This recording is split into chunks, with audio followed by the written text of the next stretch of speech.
sort of imply that just because she was in Suits, that was how she met Marcus Anderson in Canada. Prince Harry thought he had married the love of his life. Continues, and like I said, we saw Marcus Anderson popping up on her Instagram feed.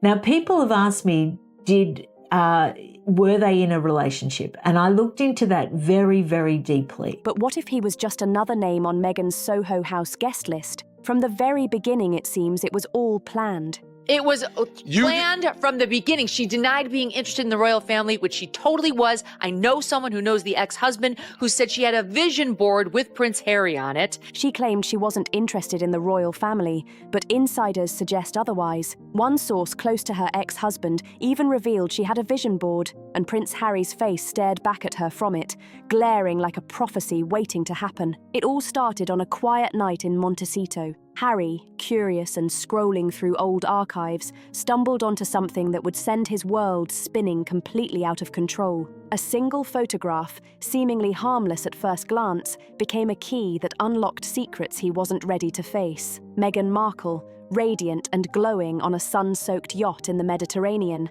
With many people, and I couldn't see that Marcus Anderson would necessarily meet her. And I doubted that she would have the cachet to be at the opening night party. But these were just all my own ideas, and I couldn't really prove anything, but it niggled at me.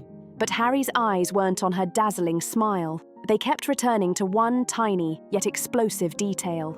A navy blue canvas bag stamped in gold letters with the unmistakable Soho House logo, a silent sign of the hidden world she moved in. Insiders say Harry zoomed in repeatedly, hands trembling, thoughts raced. What was Meghan doing there? Board, which proves, and let me use that word again, which proves she was on a manhunt, not just for a famous Brit, not just for a British royal, but for Prince Harry himself. Before they had even met, that yacht wasn't just a leisure trip, it was an elite, members-only event. A world where influence and power mixed freely and exclusivity ruled like a quiet kingdom. The scariest part, it wasn't just the photo, it was the implications. Meghan had already infiltrated circles Harry believed she could only access through him. His perfect fairy tale suddenly came with a hidden puppeteer pulling the strings behind the velvet curtains.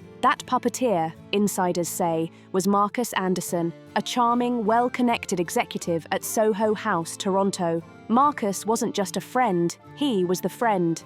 Meghan's confidant and fixer, the man insiders claim orchestrated the paths that brought her to the right people at the right time, arranging encounters that changed her life forever. Fairy tales don't come with receipts, one commentator remarked, and Marcus might have been the proof. Reports suggest he quietly unlocked doors, secured memberships, and subtly elevated Meghan from TV actress to global headline, setting the stage for a royal encounter that would stun the world. To the public, Marcus seemed like a loyal guest at Harry and Meghan's royal wedding. Behind closed doors, though, he symbolized everything carefully orchestrated about Meghan's rise. Even years before Harry and Meghan's so-called blind date, Marcus was quietly positioning Meghan within the orbit of the British elite, the very circles that could one day intersect with royalty itself. As Harry pieced together timelines, the coincidences began to feel deliberate. Too many names, too many events, too many familiar faces. The truth hit like a thunderbolt. Maybe Meghan hadn't stumbled into his world at all. Maybe she had been guided there from the start. That first photo that broke Harry wasn't a one-off. It was a clue. The deeper he dug, the more he found. Snapshots of Meghan laughing on Barcelona rooftops, rubbing elbows with businessmen in Istanbul, attending charity galas that suspiciously overlapped with his own events. Each image was a breadcrumb, leading to a picture of a life Harry thought he had introduced her to, but perhaps hadn't. Fans online connected the dots faster than any tabloid ever could. Reddit threads mapped her Soho House appearances alongside Harry's known locations. The overlap wasn't coincidence, it was choreography. One viral post bluntly declared, "She was rehearsing for it. This wasn't idle speculation." The Toronto opening night party of Soho House, the ultimate playground of global power players, was packed with influencers, celebrities, and financiers. Meghan was there, years before she met Harry, smiling alongside the very people who would later show up at royal fundraisers and charity events. Insiders whispered that Harry once believed he had introduced Meghan to this elite world. Now it seemed she had already mastered it. The love story that once felt spontaneous now read like a carefully calculated climb. Each connection, a rung on a ladder meticulously built for a royal encounter. Harry's curiosity quickly became obsession, palace insiders say. Nights were spent locked in his home office, walls plastered with printed photos, red lines connecting names, events, and guest lists. Staff murmured that he was unraveling, tracing every encounter, every introduction, every whispered connection. He asked invasive questions. Who had Meghan met in Los Angeles before 2016? Who had introduced her to high-profile donors? Every trail seemed to lead to the same name, Marcus Anderson. Reports suggested Harry was haunted by an old voicemail from his brother William, ignored at the time. Palace security had flagged Marcus years ago as a social strategist, someone known for placing ambitious women into elite networks. William had urged caution. Harry had dismissed it as jealousy. Now, with new context, the warning landed like a delayed explosion, a gnawing reminder that he had missed it all. As the revelations leaked, the media frenzy erupted. Tabloids ran merciless headlines. Was Harry chosen, not chased? Photos of Meghan at Soho House events and later at royal functions circulated like evidence in a public trial. Commentators compared Harry's story to old Hollywood, where fixers paired starlets with moguls for power and influence. Behind the glitz, one chilling question lingered. Was Meghan's marriage to Harry the ultimate networking move? Hollywood insiders whispered about the so-called handler culture, a shadowy network where people like Marcus Anderson orchestrated introductions, ensured exposure, and quietly built power ladders for those deemed promising. Meghan's meteoric rise fit the pattern too neatly to be coincidence, insiders claimed, and it left observers murmuring in disbelief. Meanwhile, Harry's own behavior fueled the fire. Was he just connecting the dots, or starting to lose his grip? Friends described him pacing endlessly, muttering about photos, timelines, and names. But some insisted he wasn't paranoid. He was finally waking up to the truth hiding in plain sight. The real bombshell came when Harry began digging into finances. How had Meghan afforded such a lavish lifestyle before him? Her TV salary, though respectable, didn't come close to explaining the international travel, designer wardrobes, and elite memberships. A Toronto insider dropped a chilling claim. Meghan's Soho House memberships weren't paid by her. They were covered through corporate accounts managed by Marcus Anderson. This wasn't generosity.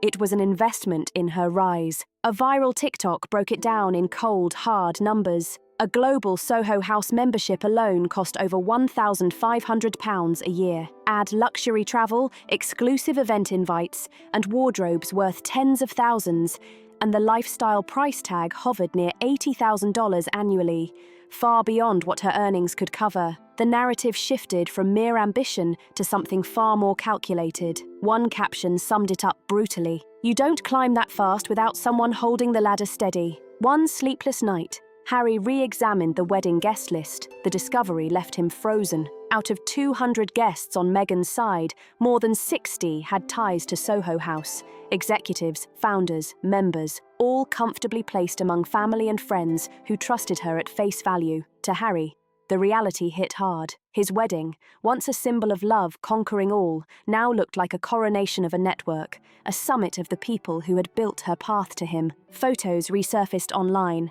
Marcus Anderson raising a toast at the royal reception, seated among industry figures who had long known Meghan. Fans commented, "It wasn't a wedding, it was Harry's graduation ceremony." The message was brutal. The fairy tale Harry had believed in now felt like a cold corporate deal sealed with vows. The confrontation came quietly in their kitchen. After days of tense silence, Harry asked what he could no longer ignore. "Are you still in contact with Marcus Anderson?" Witnesses said Meghan froze, warmth draining from her face. "He's my friend," she said flatly. "Of course, I talk to him occasionally." It wasn't her words that crushed Harry. It was her tone, cold, detached, calculated. The silence that followed spoke louder than any denial could. Reports described Harry standing motionless, eyes locked on her, realizing in real time that the fairy tale he believed in was gone. Online, fans dubbed it the Montecito standoff.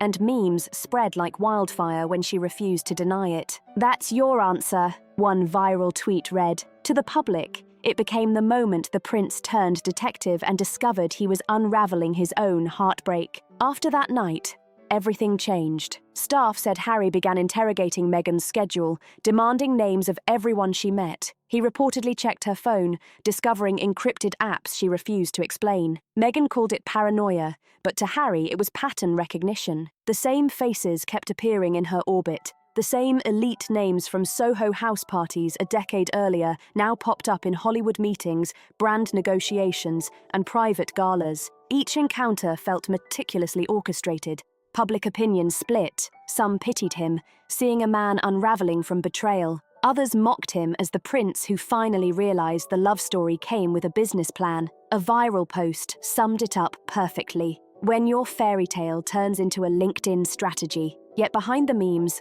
one truth lingered. Harry wasn't just losing his wife's trust, he was losing his grip on reality.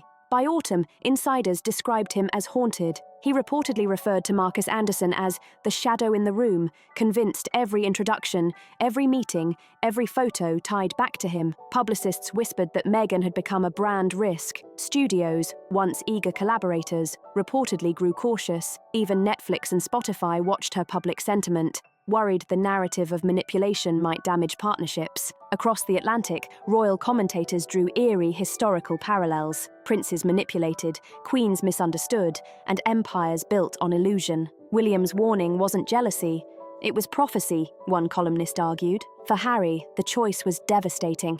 Admit his family was right, or live with the suspicion that his marriage had been a masterpiece of social strategy. In the quiet halls of Montecito, the prince who once dreamed of love now paced alone, trapped between heartbreak and awakening. If Marcus Anderson still answers Meghan's calls, the story isn't over. It's just waiting for the next chapter. Was Harry the player, or was he always the prize? One thing is certain. In the world of private clubs, hidden handlers, and royal ambitions, love stories aren't written with heart alone. They're drafted in access lists, carefully curated connections, and deals far from public view. If you found this shocking, don't forget to like, subscribe, share, and comment. What do you think? Was Harry played, or was he always part of the plan?